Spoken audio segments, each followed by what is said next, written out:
nowhere. Screams. Darkness. Ayotunde adjusted his tie as he looked at the mirror in his office restroom. It was a busy Thursday afternoon at the bank, and like always, customers were flooding in with complaints, deposits, and endless forms to fill. He was already tired, but when she walked in, everything paused for a moment. She wore a sky blue gown and held a black handbag close to her chest. Her skin glowed like fresh palm oil under the fluorescent lights, and her smile, it could melt the heart of even the angriest customer. "Good afternoon, ma," Ayotunde greeted, standing up from his desk. "Good afternoon. Please, I came to open a business account," she said, her voice soft and clear. That was the day Ayotunde met Morenikeji, or Keji, as he would later call her. They talked for close to an hour, not just about the account, but about life, her small fashion business, and how stressful Lagos was. Something about her felt easy and peaceful. Over the next few weeks, she kept returning to the bank to ask questions, submit documents, or just check something. But Ayotunde knew, and Keji knew too. One Friday evening, after the banking hall had closed, he walked her to her car. "I know this is not professional," Ayotunde began, "but I'd really like to know you better, Keji. Outside this bank," she smiled shyly, "I was wondering when you'd ask." Their relationship grew quickly. Within a year, they got married in a modest but beautiful ceremony. The union was blessed with 3 wonderful children, 2 girls and 1 boy. Ayotunde was proud. Keji was supportive. Their home was filled with laughter, prayers, and the noise of children running around. Everything felt perfect, until the day everything changed. It was a rainy wet evening in Lagos, the kind of rain that made Okada men disappear and KK drivers double their price. Keji had just picked the children from school and was heading home in her Toyota Corolla. She had promised to make their favorite beans and dodo for dinner that night. She was singing along to Tope Alabi with the kids in the back seat when the brake failed. Everything happened fast. A sharp bend, a loud honk, a trailer out of nowhere, screams, darkness. Keji woke up in the hospital 3 days later. Her mother was sitting beside her, eyes red and swollen from tears. The nurse was adjusting her drip. Ayotunde stood in the corner, staring at the floor. Where are my children?" Keji whispered weakly. "They are fine, Keji," her mother replied quickly.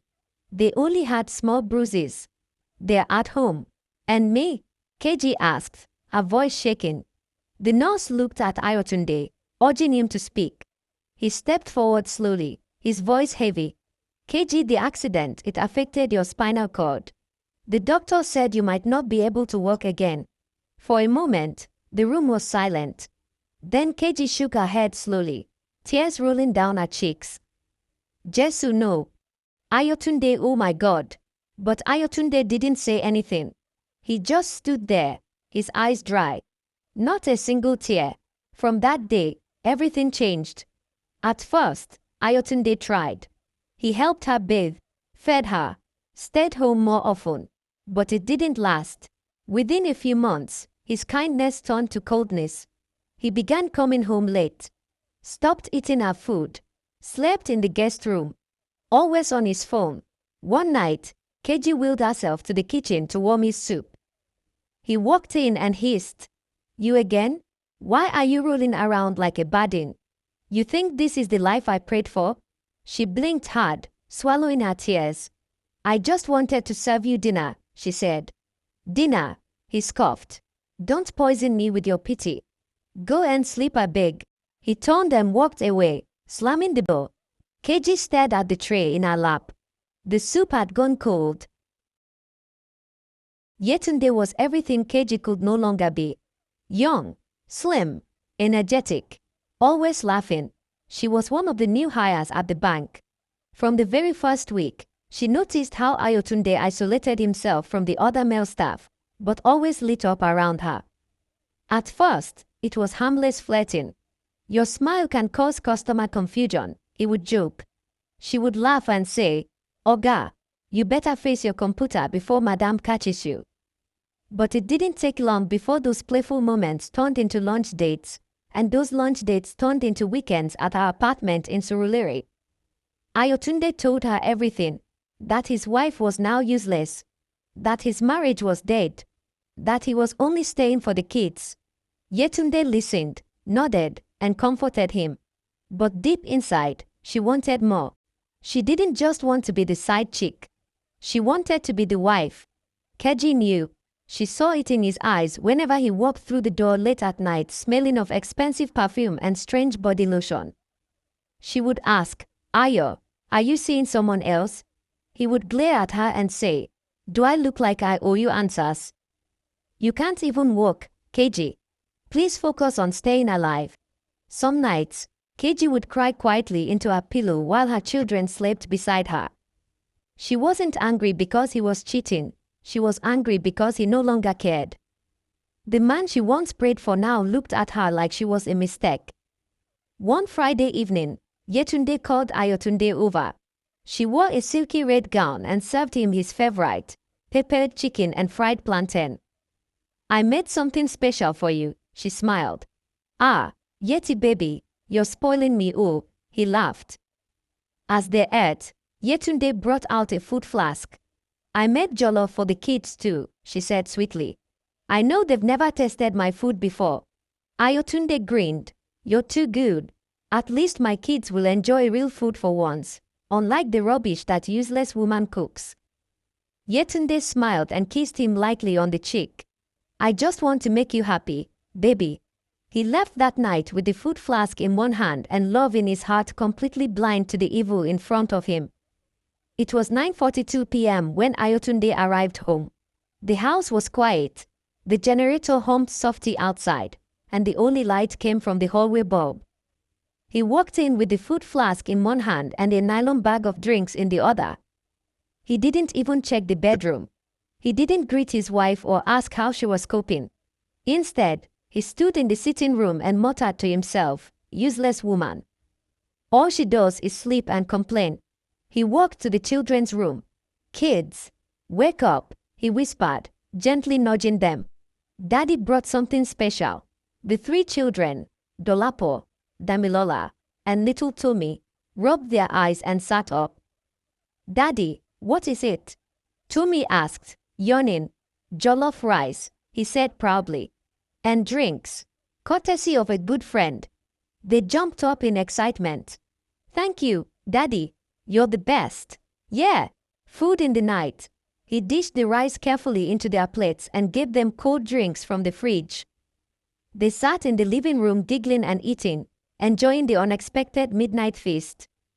Ayotunde smiled faintly, satisfied. I'm off to bed, my darlings, he said, stretching. Okay, Daddy, they chorused with mouths full. Enjoy your meal, he said and walked away, heading straight to the guest room, where he had been sleeping since Keji's accident. He didn't look into the bedroom to see his wife. Not even a good night. An hour later, Keji stared in her sleep. Her bladder was full. She slowly wheeled herself to the toilet, did her business, and came out feeling thirsty. As she rolled towards the kitchen to get water, she noticed the living room light still on. She paused. Then she saw it. 3 small bodies lying motionless on the floor. Plates of half-eaten jollof scattered beside them. Spilled drinks. Silence. Dolapo, she called weakly. No response. Her heart began to race. Dami, Tommy, she moved closer. Her hands began to shake.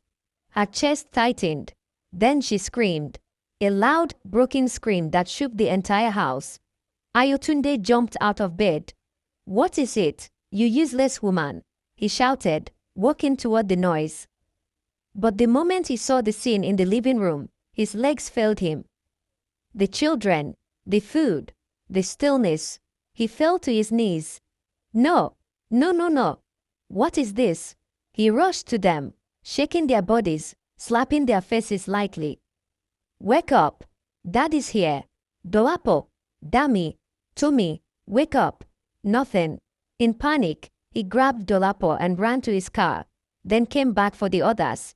He just drove off into the night, speeding towards the hospital, hoping, praying, that maybe, just maybe, it wasn't too late. Ayotunde barged into the emergency room, carrying the lifeless bodies of his children, one after the other. Doctors and nurses rushed forward. "Doctor, please, my kids, my children, please save them. They just collapsed." "They were fine," he screamed, his eyes wild with fear. The nurses led them on stretchers and roved them into the emergency ward. Ayotunde stood outside, pacing, biting his nails, muttering prayers. "God, please, I know I've sinned, but please, not my children, not my children." A nurse came out and looked at him briefly, then walked away. He knew what that meant. Then the doctor came out, his face expressionless. "I'm sorry, sir," the doctor said gently. "We tried to revive them, but they were already gone before they got here." Ayotunde stood frozen. The words didn't register. "Gone," he whispered. "Yes, sir. They are dead. All three of them." Ayotunde screamed. He fell to the floor, beating the ground with his fists. "No, no, they just ate rice. They just ate rice. How can they be dead?" Other patients in the hospital turned and stared. Nurses tried to help him up, but he refused.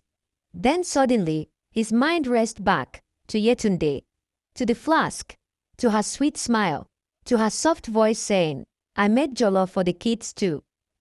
Ayotunde's face twisted. He stood up slowly, shaking. He wiped his tears, walked out of the hospital like a man possessed, and got into his car. He wasn't going home. He was going to the police station. The moment Ayotunde stormed into the police station, his shirt was soaked with sweat and tears. He slammed his hands on the counter. "Officer, I need to report a murder," he shouted, his voice trembling. The officer behind the desk looked up slowly. "Murder? Calm down, sir. Who was murdered?" "My children," Ayotunde cried. "My 3 children are dead.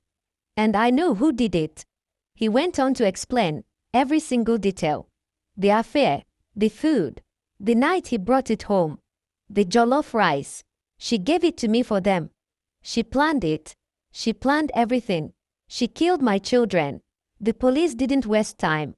By morning, a team of officers followed Ayotunde to Yetunde's apartment in Surulere. She opened the door, wearing a short robe and holding a cup of tea. "Ayo baby, what are..." She paused. She saw the uniforms, the handcuffs. "What is this?" she asked, her voice cracking. "You're under arrest for the suspected murder of 3 minors, the officer announced. "What? Murder K? Me?" Ayotunde stepped forward, his eyes bloodshot. "Yetunde, you killed my children. You poisoned them." Yetunde's face changed instantly, from shock, to fear, to pure guilt. She dropped her cup, and it shattered on the floor. No, I didn't mean, I just wanted to have you all to myself. I didn't think it would." She stopped. It was too late. The officers grabbed her. As they dragged her out, she screamed, "Ayo, please. I did it for you. I loved you. It was supposed to just make them sick, so you'd finally leave that cripple. Please forgive me." Ayotunde turned his face away, tears falling freely. That same evening, the police confirmed the food was laced with poison. Yetunde confessed during interrogation. She had mixed rat poison in the jollof rice, not enough to kill an adult, but enough to be fatal to children. She said she was tired of being the second woman and she wanted to clear the path. Keji sat at home in her wheelchair, her hands trembling. The silence in the house was unbearable. No laughter, no footsteps, no children calling mommy, only emptiness. The door opened. Ayotunde walked in slowly, broken. He fell on his knees before her. "Keji, please. I don't deserve your forgiveness. I killed our children." She didn't talk. She just stared at him, her eyes hollow. Then she turned her wheelchair and rode away, without a word. The funeral was quiet. There were no long speeches, no gospel choir, just 3 small white coffins lined side by side under a canopy. The sky was cloudy, as if even heaven couldn't bear to see what was happening. KG sat silently in her wheelchair, dressed in all white. She didn't shed a tear. She had cried so much, there were no more tears left. Ayotunde sat 2 rows behind her, surrounded by no one. Family members avoided him. His own mother couldn't even look him in the eye. As the priest said the final prayers and the coffins were lowered into the ground, KG whispered softly, "Goodbye, my angels." "Mommy is sorry." 3 weeks later, the lawyer came to the house with the divorce papers. KG had made up her mind. She sat at the dining table, her face calm but unreadable. "I've signed," she said, sliding the papers toward Ayotunde. "KG, please," he begged, tears in his eyes. "Let's try again, please. Don't leave me like this." She looked at him, for the first time in weeks. "You already left, Ayotunde. The day you stopped seeing me. The day you fed our children another woman's poison." He dropped to his knees, weeping. "Please, KG, I have nothing left." She sighed. "I have nothing left either, but at least I still have my peace. And I won't let you take that too." She wheeled herself into the bedroom and shut the door gently. That was the last time she ever saw him. Yetunde was sentenced to life imprisonment for the murder of 3 minors. Her face was splashed across newspapers and blogs. Bankside chick poisons children over affair. She cried in court, begged for mercy, but the world had no pity. Ayotunde lost his job soon after. The bank wanted to clear their name. No one wanted to be associated with him. Dear woman, if you're reading this, maybe you're someone like me. A wife, a mother,